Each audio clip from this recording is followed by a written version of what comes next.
Now, so you've been in the Atlanta area, 10, 20 years.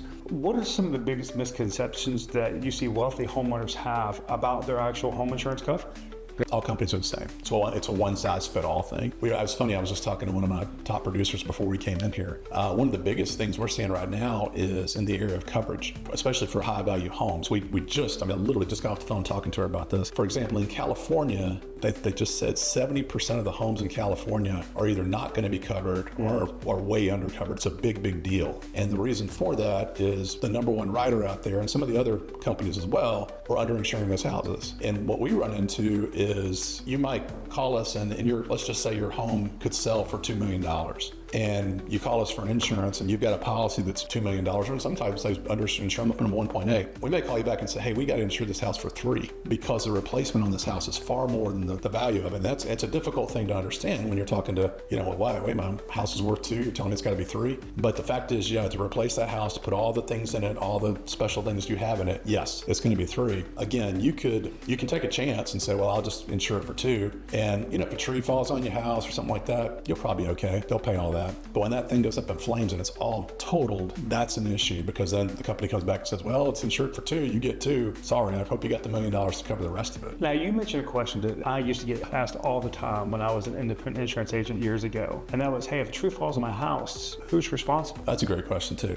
Georgia law basically says if a live tree falls in your house, it's your responsibility. If a dead tree, from your neighbor's house falls on it, that's a whole other issue. It's kind of their responsibility, but then there's some questions as when they've been notified and those kinds of things. I know my brother actually had this happen in Alabama years ago. Had a neighbor's tree not fall on his house, fell on his house and his 2 cars, totaled out his cars and his roof. He said, man, I got to pay for it. Yeah, we had a customer that did that too. What was sad, I'll throw in a little thing for auto insurance. That's one of the things why you want to think about maybe keeping your comp on your auto insurance, because I had that happen, this guy just had liability and it destroyed his car and the house. Now, you said you do a lot in the Milton, Alpharetta, Roswell, North Atlanta area. And the median home price for a home in Milton is about $1.5 million and $800,000 in Alpharetta. How do standard home insurance policies fall short for properties at these types of price points here in Atlanta? I try to explain this without getting in a ton of detail on it, but the number one thing I would say in a simpler way is an $800,000 house does not have what a $200,000 house has in it. A $1.5 million house does not have what a $300,000 house is in.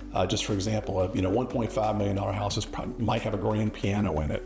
It's got different crown molding. It's got a lot of hardwood floors. It's got a lot of things that smaller homes don't have. The standard insurance companies, the big names you've heard of, they really are in the ball game for writing those $300,000, $400,000, $500,000 homes, and they're good at it. They do a good job with that. We have carriers that are really great at that. But once you get into that other category, you've moved into a whole new world. And here's the bottom line: you do not want a claims adjuster coming out to adjust a claim on a house they've never seen before. A lot of the standard carriers are out. Those claims adjusters are out there every day looking at $500,000, $600,000 homes. They may have never seen a $1.5 million home, and now they're having to figure out what's covered, what's not, what's in the policy. You want to be with a company that does that every day. They're going out there looking at that stuff all the time. Many of these Milton residents, you've been to Milton, I've been to Milton, they have a lot of equestrian properties. A lot of people have horses, have very large estates. In fact, there's one next to my house right now for sale for almost $4 million, and it's 150 acres. So they're very large. So what are some unique insurance challenges that these types of properties present that most agents probably just don't understand?